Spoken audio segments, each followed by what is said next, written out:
সামনেই আসছে গণেশ চতুর্থী। গণেশ চতুর্থী উপলক্ষে আজকে আমি আবারও একটা মোদকের রেসিপি শেয়ার করছি। এর আগেও আমি অনেক রকম মোদকের রেসিপি শেয়ার করেছি, তবে আজকের মোদকটা কিন্তু একেবারেই অন্যরকম। গণেশ চতুর্থীর বিশেষ পর্বে আজকে আমি শেয়ার করব চকলেট মোদকের রেসিপি। আসুন তাহলে দেখে নেওয়া যাক আজকের ভিডিওটা। চকলেট মোদক বানানোর জন্য প্রথমেই আমি গ্যাস বার্নারটা অন করে নিচ্ছি।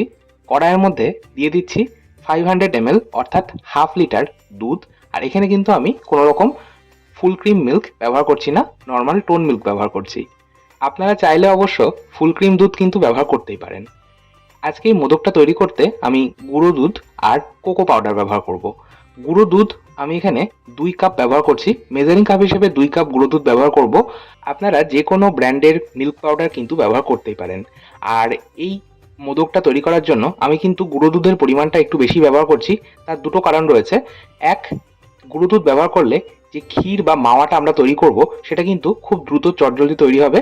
আর দুই হলো, আমি যেহেতু টোন মিল্ক ব্যবহার করেছি তাই গুঁড়ো দুধের পরিমাণটা একটু বেশি ব্যবহার করলাম। এই সাথে দিয়ে দিলাম হাফ কাপ পরিমাণে, অর্থাৎ মেজারিং কাপের হাফ কাপ পরিমাণে কোকো পাউডার। আপনারা যে কোনো ব্র্যান্ডের কোকো পাউডার ব্যবহার করতে পারেন। আর ডার্ক কোকো পাউডার বা লাইট কোকো পাউডার যেটা আপনাদের হাতের কাছে থাকবে সেটাই কিন্তু ব্যবহার করতে পারেন। এখন আমি একটা হ্যান্ড উইস্কারের সাহায্যে প্রথমে গুঁড়ো দুধ আর কোকো পাউডারটা মিশিয়ে নিলাম। দুধ হালকা গরম থাকা অবস্থাতেই আমি কিন্তু গুঁড়ো দুধ আর কোকো পাউডারটা মিশিয়ে দিয়েছি, কারণ এই দুধটা কিন্তু আমার আগেই জাল দেওয়া ছিল।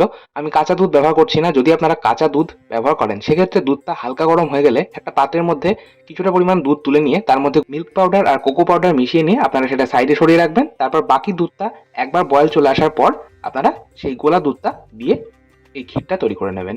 যাই হোক, এই ক্ষীরটা কিন্তু গ্যাসের আঁচটাকে প্রথমে আমি হাই ফ্লেমে রেখে 5 মিনিট ফুটিয়ে নিয়েছি। দুধটা বেশ ঘন হয়ে যাওয়ার পর গ্যাসের ফ্লেমটা আমি মিডিয়ামে করে দিয়েছি। তারপর কিছুটা পরিমাণ জাল দিয়ে নিয়েছি। এখন গ্যাসের ফ্লেমটা আমি লোতে করে দিয়েছি। যেহেতু দুধটা বেশ ঘন হয়ে গেছে, একটা ক্ষীরের স্ট্রাকচার কিন্তু চলে এসেছে। যত দুধ ঘন হবে গ্যাসের আঁচটা কিন্তু কমিয়ে নিতে হবে। যাই হোক, দুধ যেহেতু ঘন হয়ে মোটামুটি একটা ক্ষীরের স্ট্রাকচারে চলে এসেছে, তাই এই পর্যায়ে আমি দিয়ে দিলাম 1 টেবিল চামচ কফি। কফি অতিরিক্ত ব্যবহার করবেন না। 1 চামচ কফি ব্যবহার করলে কফির ফ্লেভার কিন্তু হবে না, তবে চকলেটের ফ্লেভারটা কিন্তু আরও ইনহ্যান্স করবে, আরও খেতে সুস্বাদু লাগবে। অবশ্যই সামান্য একটু কফি ব্যবহার করবেন। এর সাথে আমি 4 টেবিল চামচ অর্থাৎ 1/4 কাপ চিনি দিয়েছি। আপনারা মিষ্টিটা অবশ্যই নিজেদের স্বাদ মতন দেবেন। তবে আপনারা একটা জিনিস কিন্তু খেয়াল রাখবেন, আমরা এতে গুঁড়ো দুধের পরিমাণটা বেশি ব্যবহার করেছি, আর গুঁড়ো দুধের মধ্যে মিষ্টির একটা ভাগ থাকে, সেই জন্য চিনিটা কিন্তু একটু বুঝেই ব্যবহার করতে হবে। আচ্ছা, এরই সাথে আমি 1 টেবিল চামচ বাটার দিয়েছি। আমি এতে কিন্তু কোনো রকম ঘিয়ের ব্যবহার করছি না, কারণ চকলেটের সাথে বাটারটাই বেশি ভালো যাবে। ঘি কিন্তু খুব একটা ভালো লাগবে না, সেই জন্যই আমি বাটার দিয়েছি। সমস্তটা মিশিয়ে নিয়েছি, চিনিটা গলে গেছে সম্পূর্ণ। এখন আমি সবশেষে ক্ষীরটা নামানোর আগে আরও 1 চামচ বাটার দিয়ে মিশিয়ে নিচ্ছি। এতে করে কড়াইয়ের সাথে চকলেট ক্ষীর যেটা লেগে রয়েছে সেটা কিন্তু সম্পূর্ণ ছেড়ে আসবে। গ্যাসের ফ্লেম বন্ধ করে দিয়েছি। চলে যাচ্ছি পরবর্তী স্টেপে। আমি একটা থালার মধ্যে হাফ চা চামচ মতন বাটার খুব ভালো করে মাখিয়ে নিচ্ছি। এই থালাটার মধ্যেই কিন্তু আমি ক্ষীরটা নামিয়ে রাখবো। যে পাত্রের মধ্যে আপনারা এই চকলেটের ক্ষীরটা নামাবেন তার মধ্যে একটু বাটার মাখিয়ে নেবেন, তাহলে পাত্রর সাথে এই মন্ডটা কিন্তু লেগে যাবে না। যাই হোক, আপনারা নিশ্চয়ই একটা জিনিস লক্ষ্য করেছেন, আমি কিন্তু কোনো রকম ফ্লেভার এর মধ্যে এখনো পর্যন্ত ব্যবহার করিনি। ফ্লেভার অর্থাৎ কোনো রকম ছোট এলাচের গুঁড়ো বা ভ্যানিলা এসেন্স কোনোটাই ব্যবহার করিনি। ভ্যানিলা এসেন্স সবসময় সবার ঘরে থাকে না, সেই জন্যই আমি ভ্যানিলা এসেন্স ব্যবহার করছি না। দুটো মশলা ব্যবহার করব, সেটা হলো হাফ ইঞ্চি দারচিনি আর একটা ছোট জায়ফলের টুকরো। জায়ফল আর দারচিনি চকলেটের সাথে কিন্তু অসাধারণ যায় এই ফ্লেভার দুটো। আপনারা খুব সামান্য পরিমাণে হাফ ইঞ্চি মতন একটা দারচিনি গ্রেটারে গ্রেট করে নিয়ে অর্থাৎ গুঁড়োটা ব্যবহার করবেন। আর একটা ছোট জায়ফলের এক টুকরো ব্যবহার করবেন, মানে একটা ছোট জায়ফলের 8 ভাগের 1 ভাগ ব্যবহার করবেন। জায়ফল অতিরিক্ত ব্যবহার করবেন না। সমস্তটা একবার মিশিয়ে নিচ্ছি। এই দুটো মশলা অর্থাৎ দারচিনি আর জায়ফল চকলেটের সাথে কিন্তু খুব সুন্দর যায়। আপনারা অবশ্য চাইলে ভ্যানিলা এসেন্স ব্যবহার করতে পারেন, তবে আমি বলবো ছোট এলাচের গুঁড়ো আপনারা অবশ্যই ব্যবহার করবেন না, কারণ ছোট এলাচের গুঁড়ো চকলেটের সাথে কিন্তু একেবারেই চলে না। যাই হোক, সমস্তটা আমি একবার মিশিয়ে নিয়ে ওই যে বাটার মাখিয়ে রাখা থালাটা ছিল তার মধ্যে নামিয়ে রাখলাম। আমি এই ফাঁকে একটা স্টাফিং তৈরি করে নেব, যেটা আজকে মোদকে ব্যবহার করব। স্টাফিং বলতে কিছুটা পরিমাণ ড্রাই ফ্রুটস নিয়েছি। আমি ড্রাই ফ্রুটস বলতে নিয়েছি অ্যামান্ড, পেস্তা, কালো কিশমিশ আর লাল কিশমিশ। সমস্তটাই আপনারা আপনাদের ইচ্ছে মতন পরিমাণে নিতে পারেন। সমস্তটা একবার কুচিয়ে নিলাম, 1 টেবিল চামচ গুঁড়ো দুধ দিয়ে মিশিয়ে নিলাম। আমাদের স্টাফিং কিন্তু তৈরি হয়ে গেল। আচ্ছা, চকলেটের যে মন্ডটা বানিয়েছি, মানে যে ক্ষীরটা বানিয়ে রেখেছি, তার মধ্যে আমি আরও একটা উপকরণ ব্যবহার করছি। সেটা হলো 4 টেবিল চামচ পরিমাণে রোস্টেড ময়দা। ময়দা অবশ্যই আপনারা কিন্তু এখানে ব্যবহার করবেন, তবে কাঁচা ময়দা ব্যবহার করবেন না। ময়দা যদি কাঁচা ব্যবহার করা হয় তাহলে ময়দার কাঁচা গন্ধ রয়ে যাবে আর খেতে কিন্তু একেবারেই ভালো লাগবে না।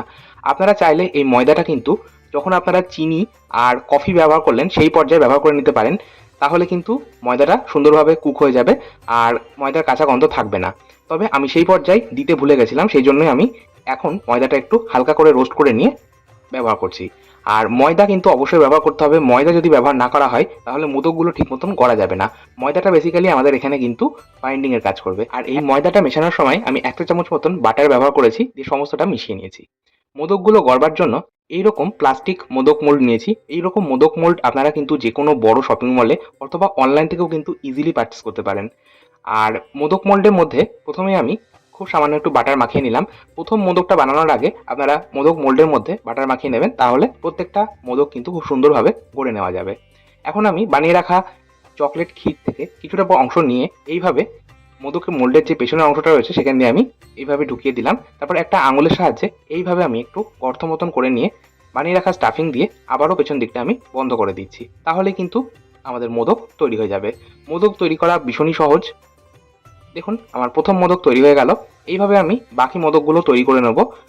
আপনাদের যদি মনে হয় মোদকগুলো গড়তে অসুবিধা হচ্ছে, মানে হাতের সাথে খুব বেশি পরিমাণে লেগে যাচ্ছে বা খুব চটচটে অবস্থায় রয়েছে, সেক্ষেত্রে আপনারা কিন্তু চাইলে নর্মাল ফ্রিজে 10 মিনিট এই চকলেট ক্ষীরটা রেখে দেবেন, তাহলে ক্ষীরটা সেট হয়ে যাবে। তারপর মোদকগুলো কিন্তু খুব সুন্দরভাবে গড়ে নেওয়া যাবে।